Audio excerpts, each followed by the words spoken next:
Hey y'all, it's Nikki. I have to tell you about Cometh's boots. I finally have a pair and they're handmade, high quality, stylish, and comfortable. I even got them customized with leather stamping. The folks at Cometh's will help you find just the right pair. So swing by for yours at the Cometh's flagship on South Congress or their store at the Domain. Plus, good news, they just opened a new store in Georgetown at 709 Main Street for those of y'all that live a little further north. So come shop with me at Tecovas. That's TECOVAS.com. Don't go gently, y'all. Today on CityCast Austin, it's the Friday News Roundup. I'm here today with Stephanie Bergara of Waterloo Greenway and our Hey Austin newsletter editor, Kelsey Bradshaw, to round up this week's news. We're going to talk about the local podcast getting lots of attention, a potential change in weather, and how to celebrate Dia de los Muertos in Austin.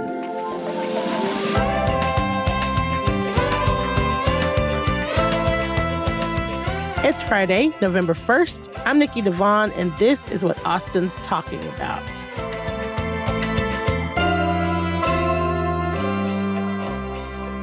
What's up, Kelsey? What's up, Stephanie? How are you? Hi. Oh, hello. Stephanie, we are so glad you're here, and we can't wait to hear about the Waterloo Greenway's plans for Dia de los Muertos. But also, I have to talk about the elephant in the room. Yes, it is Stephanie Bergara from Bitty Bitty Banda. Yes. And I am so excited. We were talking just before. They were like, have you met Nikki? I'm like, no, but I'm a fan. Am I a Nikki fan? That's the surprise. It's the Waterloo surprise. Yes, I'm so excited. Okay, so we're going to dive into it. Awesome. Austinite Joe Rogan has been making a lot of news lately. For some reason, everyone wants to be on his podcast. Former President Donald Trump was just here to record an interview with him, and so was his vice presidential candidate, J.D. Vance. But so far, Kamala Harris has not come on. And right now there's a big to-do because he essentially on his Twitter was like, Kamala Harris has to come to me. He was quoted. He was like, for the record, Harris's campaign hasn't passed on doing the podcast. They offered a date. He'd have to travel. I mean, he said it out. I strongly feel the best way to do it is in studio in Austin. My sincere wish is to have a nice conversation, get to know her as a human being. I hope we can make it happen. So he does, he's just like, he seems to just be like, I want to have the conversation. But she got to come to me. Yeah. There's two things that I'm really curious about. One, why y'all think everyone wants to be on his podcast? But two, in situations like this, like, in my mind, I thought Donald Trump coming to him did him a favor. It's like the former president is coming to you to be on your little podcast. You should be excited about that. They don't owe you that. We are still talking about a former president and a presidential hopeful and the vice president. People don't have to come to you, bro. Like, it makes sense that you would go to the vice president to get an interview. But I think maybe I'm in the minority. She's a little busy. She's a little busy, man. Just a smidge. As is the former president who's running for president now. Right. Honestly, I was surprised that Donald Trump came to talk to him. Surprised, but not surprised. But still, like, how has he gotten to this level of power? Right. I think that's like the question everyone asks about Joe Rogan all the time is like, this man hosted Fear Factor and now he's very powerful, right? Like it is like the most popular podcast in the world. His audience is full of men, young men, and that's a big voting block that people are trying to get a hold of. And so I think it would be smart for Kamala to get on the podcast, right? Yeah. But I think it's so messed up that Joe Rogan is like, no, it would be better in my Austin studio. Like, I can't come to you, even though it's days before Election Day. Yes. So it just, to your point, the Joe Rogan Experience is the number one podcast in the world. Yeah. With 3 billion listeners. That's billion with a B. I don't know, man. Like, I can totally see how having 3 billion subscribers or listeners would go to one's head. Like, I think if I had 3 billion people who were listening to me all the time, I'd be like, yeah, I literally run the world. Mm-hmm, mm-hmm. But also, like, she is second in command of the United States of America right now. Yeah. You know, like this is the vice president. This is our first woman vice president. She could possibly be president next week. Like, Yep. let's, I don't know, this sounds messed up, but like, let's remember our place a little bit. Like, I feel the same way. You're a podcast host, and obviously I love podcast hosts. I'm obsessed with Nikki Devon, but like, come on, man. I don't have too much to add to the conversation, but I would say I think that at this point, her going to him and doing the interview would neutralize it. You know what I mean? Kind of like make it give it level playing ground, despite the suffering that Austinites will have to do to have another traffic holdup. I don't know if y'all suffered that traffic experience, but I'm still traumatized. Oh, let me tell you something. I knew it too. I try to like get myself in. I'm from Del Valley, so I tried to get myself in and out before. I missed going in, but coming back, I was caught up for hours. There was no chance to miss it. I had rehearsal. So former President Trump was here early in the day. I had rehearsal at 8:30 p.m. Oh, no. And I was still on. I was still in traffic God. for an hour. Yeah. I had to take this like Chronicles of Narnia, like route from Slaughter Lane all the way back over to East 7th. Yeah. Like we went through because it was chaos well into the night, well into like 10 p.m. And so like, Wow. To your point, listen, I'm not gonna balk at Kamala Harris coming to Austin because I'm like, yes, please. Like, this is the voting season. This is so people are putting out all stops. We hope that everybody has early voted. If you have not, do not fear. You still have an entire day to vote and make your voice heard. Our hope is that you are participating. Mm-hmm. To me, that's the big deal. Just participate. Huge deal. Mm-hmm. Participate. That was me just like fading into the participate. It's like a voice from the heavens. Participate.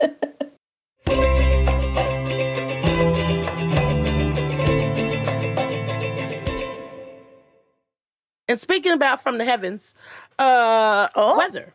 Oh, that was a great transition. Oh gosh. It was formulating slowly. It took a while. Oh my God, you know what else is formulating slowly? Our cold front. The weather's like, wait, okay, cold front coming in. Wait, we're going to try it again. Wait. Mm-hmm. I think this is like the third time Austin has tried to get colder. Yeah, we are in our third installation of False Fall. Fall. Mm-hmm. And I'm not excited about it. Texas weather feels just like so disrespectful. You know what I'm saying? It's like, It'll give us like a hint. It'll get down to like 69 degrees at nighttime. And I'm like, oh, bitch, am I about to have to go get a sweater or a shawl or a cardigan?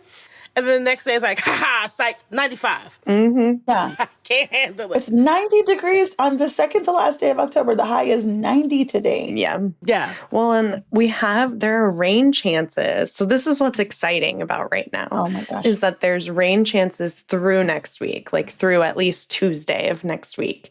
And they're not huge rain chances. Like these aren't like 100% chance of rain or anything, but there's still something like 40%, 30%. That's not nothing. And like when it rains, it cools things off. Like next Tuesday is supposed to get down to 56 in the evening next Tuesday. But here's the thing. So this weekend, it won't get above 87. And I understand the irony of saying that 87 is low in November. It's going to be so chilly. See my breath. Yeah.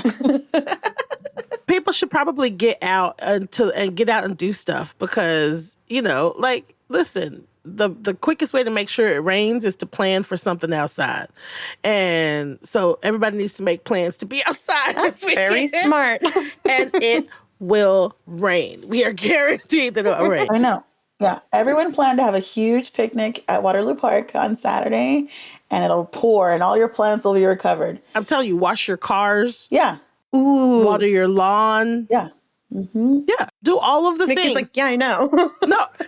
Wash the car, plan a picnic. Someone volunteered to have a wedding this weekend. Yes. Oh my God. Who getting married? I've never thought about it this way. Somebody just come get married so we can get some better weather, please. Yes. Yeah, like for real, Murphy's Law. I'm going to wash my car. That is so smart. Yeah. Yeah. I'm treating this like it's real science, but it is. It is real science. It's called the science of us. And so it matters and it's important. My oak tree that is dwindling in my front yard hopes for the rain, but now on Friday. Every day but Friday is fine with me.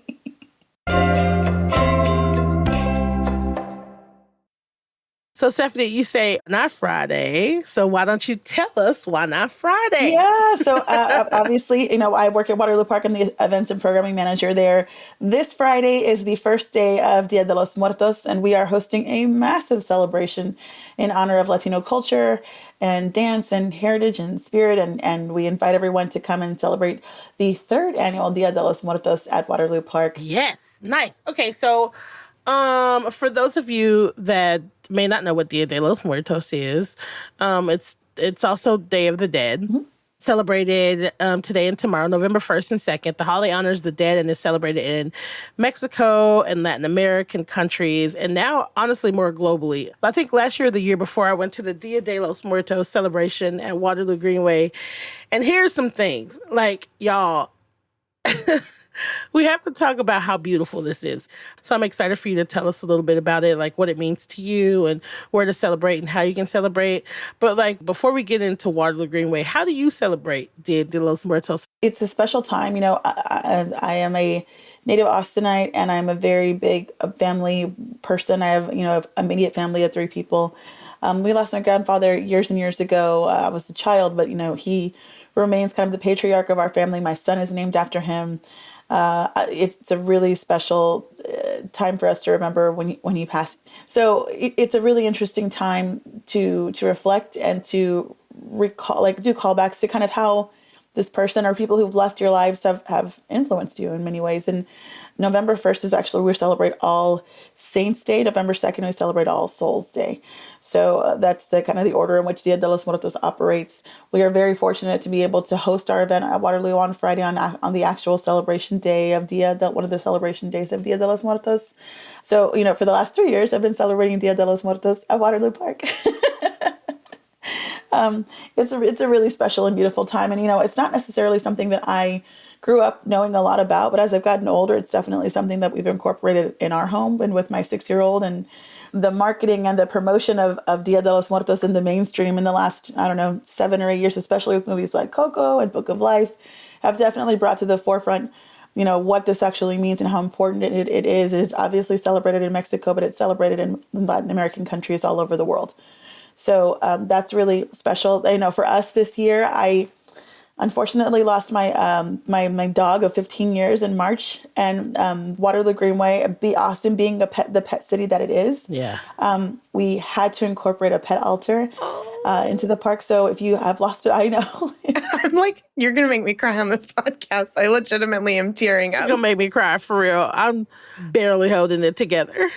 I didn't think about that till just now, but I'll be putting my pet's photo on the pet altar at the park for the first time, and on our own altar at home. So there are many elements that make this a quintessentially Austin celebration. There will be food. There are, of course, tacos. There is a huge altar that we're erecting onto the Waterloo Park stage. Jose Arrieta Hinojos of Teosochil Flower Design is doing an all-new altar for us at the park. We have never seen anything like this before. We're so excited. I want to ask you about the altars. Yes. We definitely want to hear about those, like what the altars are and what they represent. On Dia de los Muertos, what you'll do is you'll bring a photo of someone who you want to remember, and maybe an offering. Like a hope is that you want to invite the spirits and your family members to come back and visit, and you present them with the things that they loved in life, along with a photo of them. So the altar, the pet altar, and the main altar are both interactive. We encourage the community to bring photos of their loved ones, bring things that help you remember them. I'm going to put probably a photo of my dog and a small jar of peanut butter next to him, because it just that's what he loved. He was very food motivated. Wait, what was his name? His name was Angus. Oh my God. His name name was Angus, and he was an Australian cattle dog mix. So we loved him very much. Oh my gosh! Shout out to Angus. Yes. So it is. Both altars are entirely interactive. We would encourage folks to bring photos of loved ones, bring things that help you remember them. That is a huge part of why we wanted to do this and why it's so important to celebrate it at a large scale park like this. Is we wanted to make room for everyone. And you have one at home too. Oh yeah, I always have a home altar. Mm-hmm. We'll put it up the morning of Dia de los Muertos, and it'll stay up over the weekend probably. I love that. I love altars. Yeah, me too. They're so beautiful, and there can be whatever you want. Yeah. There's no wrong way to celebrate in terms of a home altar or even how you remember folks. Yeah. So I'm originally from Dallas, so I didn't know a lot about Dia de los Muertos growing up. And I lived in San Antonio for a couple of years right after graduating. And the newspaper there, the San Antonio Express News, they would have an altar every year for Dia de los Muertos up at the front of the newsroom. And it was so nice. Anyone could bring a photo of a loved one, of a pet. You could bring a little trinket, whatever. And this was also the time where I watched Coco for the first and only time. I can't ever watch that again. What? You've only... Oh my God, Nikki, I was crying so I couldn't see the screen. I watched Coco. Let me tell you, don't get me started on Coco. It's so lovely. I'm not trying to make anybody cry, but anytime I'm missing my dad, I watch Coco. Mm-hmm. Anytime. My dad passed away in 2020. Anytime I miss him, I watch Coco, period. Like, my partner will come home and I'll be on the couch Cry. watching Coco. She knows, are you missing your dad today? I'm like, yes. I saw Coco. Sorry, I didn't mean to interrupt, but I saw Coco 3 days after I had my baby. It came out the weekend that I had my son. I snuck in a bag of chips and queso with his stroller. Yeah! And I watched it, and I had all the pregnancy haze and just the cloudiness, and I just openly wept with my baby while he slept and was eating chips and queso. Oh my God. It was my first outing outside of having my baby. So that movie, it's the first movie he ever saw. Really special to me. Yeah. Coco really did so much because I feel like so many people, one, didn't know about Dia de los Muertos or what it's even about. And two, if they knew anything about it, the skull of it all, skulls of it all kind of is the imagery that people think of. And they're like, oh, this is a sad, scary holiday, when really it's this celebration. Yeah. And it's bittersweet and it's lovely. I think one of the most important things, if I can get on my just small Dia soapbox for a minute. Yes, please do. One of the most important things that Coco established in culture is that it is not Halloween. Yes. You know what I mean? Yes. Dia de los Muertos is a completely separate thing. I'm also really appreciative of Disney doing this movie and then continuing to build on what it was well after. They definitely folded it into your Toy Story, Cars. Mm-hmm. They gave it that treatment, which is really cool. It's so important and it's so cool. And I think it helps a lot of people to feel seen and heard, and a lot of cultures to feel recognized. You brought up the sugar skulls and the makeup. And I had to tell everybody about this really important lesson that I learned probably 10 years ago. I was talking about Halloween, and I was talking about what I wanted to do for Halloween. And I was like, oh, maybe I'll paint my face like one of those beautiful skulls. Those beautiful sugar skulls. And my friend had to tap me on the shoulder and be like, no, we can't do that. This is why. This is what this means. This is what this... And I was like, oh shit, that's not a costume. That's not a costume for me. Figure out what things mean before you make the decision to use it as a costume. That was a really good decision for me. Lesson for me. Making the opportunity, it's an opportunity to, not to cancel, but to educate. Mm-hmm. And I think it's a really important thing that for especially being a Texan, to just kind of keep in mind, this is a separate thing. Yes, it's the next day, but it's a completely separate celebration. And Calavera makeup is for everyone. Do it. Yeah. But do it on November 1st. Exactly. Yeah, that was her point. And I say that as a mother of a little boy who every single time he gets his face painted, even if it's in May, he wants to be Jack Skellington. I don't know why. Oh, me and your son will get along very well. He is something else. So, okay. Yeah. So we're gonna go back to Waterloo because I took us wildly off topic. No, it's okay. I'm always happy to talk about Coco. I love it. What are some of the other things that y'all have going on? We're taking a multi-element approach to Dia. So obviously we'll have our pet altars. The first is being designed by Jose Ariata Hinojos, which is our main altar. Our pet altar is being designed by Ernest Ramirez with Muertos Clothing Design. He's an incredible artist. He's also going to be selling the goods. We'll have a ton of artists and vendors. I think we have 24 at this point, who will be selling all kinds of Dia de los Muertos goods, all kind of like Mexican marqueta items, different from and stuff from different parts of the Latin America. Ooh. So we highly recommend coming and getting some of that Christmas shopping started if you'd like to do that. We've got our friends at Siete Foods who are actually the presenting sponsors of Dia de los Muertos coming to do a couple of different picture frame elements of things you can add to the altar, things like that. We love the folks at Siete Foods. Speaking of food, we are going all out. Oh my gosh. We have Texas Strip Barbecue coming to do like elote with brisket on it. We've got... What? Oh my God. No, you gotta stop. You have to stop immediately. What? I know. We have Churro Burro Company doing fresh churros on site. Oh we have Tamale Addiction coming to do vegan and vegetarian tamales and of course tamales with meat as well. And then last but not least, our friends at Esos Tacos are coming to do fresh tacos on site. They'll fry the tortillas right in front of you. They are iconic tacos. In addition to that, Jason Dady, who's the Waterloo Greenway catering team, is going to be also doing like chile relleno pizza. They're going to be doing all kinds of interesting things. So come hungry. We have lots of food for you. Nikki and I are both just mouth agape. My mouth is just like open, just staring at my computer, thinking about brisket elotes. Yeah, well, we want it to be a full experience. Like we have 4 incredible performers. I've got DJ Manny Mo, who is an Austin native, coming to DJ for an hour before the music starts. I have Ballet Folklorico Maricruz, which is a children's-based ballet folklorico group. They are so wonderful. We've had them for 3 years in a row now. They are the quintessential like Austin Ballet Folklorico group. It's beautiful. We're going to light up the stage so it looks very like ethereal and immersive, and we'll have that happen. In the middle of the evening, we'll have Mariachi Corazon de Texas, which is a woman-owned LGBTQIA friendly mariachi. So excited about that. Yes. I know who they are. They're so good. I've performed with them before, and they're very, very good. They're so good. We are actually closing out the night with Danza Azteca Guadalupana, which is your traditional Mexican dance group. They're coming to reveal a new piece for us. They'll be performing that at 9 p.m. It's going to be really, really wonderful. Oh my God. Yeah. It's like epic. Yeah. It sounds epic. This really has something for every single person.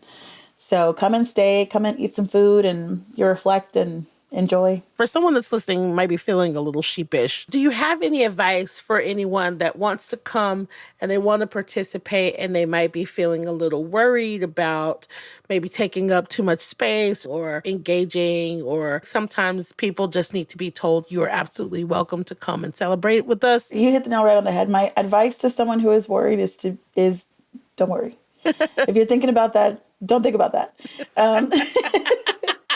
Simple. That's no, it. I think that, I am a native Austinite. I'm born and raised here. And one of the things that I'm most proud of being from Austin is that Austin is a really interesting and beautiful place that can educate. You know what I mean? It's such a wonderful place for you to be able to learn something that you don't know something about. I think the intention behind doing it in this way and making it a free and open to the public event is to incorporate folks, to educate them and to let them know, if you didn't know about this thing, but you were interested, please come and learn more about our culture. There are, throughout the park, there will be explanations in English and in Spanish about what the altar means and the designer, and more information you can learn about how to support these local artisans of color, how you can support these small businesses of color. Everyone is welcome at Waterloo Park. I love it. Yes, it all kicks off at Waterloo Park. We will be there from 6 to 10 p.m. The music starts at 6. Everything will be ready for you right at 6 p.m. Awesome. Now, if you guys go on the 1st, we have some other options for you to do on the 2nd. Mm-hmm. So on the 2nd, there's a Day of the Dead festival at Mexican Comic Con at Pan Am Park. So go to Pan Am Park at 2 p.m. There'll be, piñata sculpture, sugar skull decorating, face painting, music, a lot. Mexican is awesome. If you haven't been yet, it's like a really inclusive and very cool. I know I'm here to talk about Waterloo Greenway events, but the next day, go see Mexican. Mex Americana is incredible. It's lowriders and comic books and all things kind of Mexican subculture. It's very, very cool if you have not been before. There's a Dia de los Muertos festival in Round Rock. There is an Algo Dia de los Muertos community altar exhibit and celebration. This is all happening on the 2nd. I would be wrong if I didn't tell you to go see Ruben Ramos at Round Rock Dia de los Muertos. Ruben Ramos in the Mexican Revolution, Grammy award-winning Ruben Ramos, Tejano music icon. If you like, he is. Wow. I liken Ruben Ramos to Willie Nelson. You got to see him at least once in your life. He's incredible, and he'll be at the Round Rock Dia de los Muertos. Please take the opportunity to just get out into the city, get out, be educated. That's amazing. Before we get out of here, because I know that Waterloo has some stuff happening for voting day. If you are looking for something to do election morning and you've already voted and you want to get kind of the wiggles out, we're going to be hosting a Waterloo Greenway in partnership with Democracy Sexy and Erica Nix. We're hosting an election day workout on the lawn of Waterloo Park. It's going to be wonderful. It's at 10 a.m. The morning of election day, which is November 5th. Yeah. November 5th, yes. So please come and see us. It's going to be wonderful and get some wiggles out. The weather should be nice and cool, blowing in, hopefully not raining. But Erica Nix, if you have not met Erica Nix, she's the queen of my life. I love any time I get to run into Erica Nix. It's been great. My sweet baby angel. I love her so I love her. Oh my gosh. I love her so much. She is always going to forever be my pick for Austin mayor, even though that's not on her, that's not on her periphery right now, I'm sure. But that's who I think should be our mayor. She's really, really special person in the Austin community. And if you have not been to an Erica Nix workout and you want to go and see one, you will never leave upset. I promise you won't. Bring your water. Bring your water, girl. Bring your water. Bring your knees for sure. And bring your knees. Right, it's completely nonpartisan. It's for everyone. We encourage everyone to come and hang out at Waterloo Park for an hour with, some folks who want to get the wiggles out. Do it. Yeah. Kelsey, Stephanie, thank you so much for rounding up the news with me this week. This has been amazing. And, happy Dia de los Muertos, y'all. You too. Thank you so much.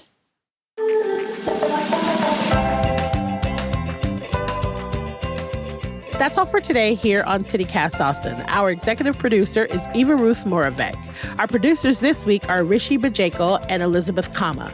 I'm your host, Nikki Devon. Our Hey Austin newsletter editor is Kelsey Bradshaw. Music is by Nelson Valente Aguilar of Como Las Movies. If you enjoyed the show, why not tell a friend, rate the show, leave us a review, and subscribe to our Hey Austin newsletter. We'll be back Monday morning with more news from around the city. Bye, y'all.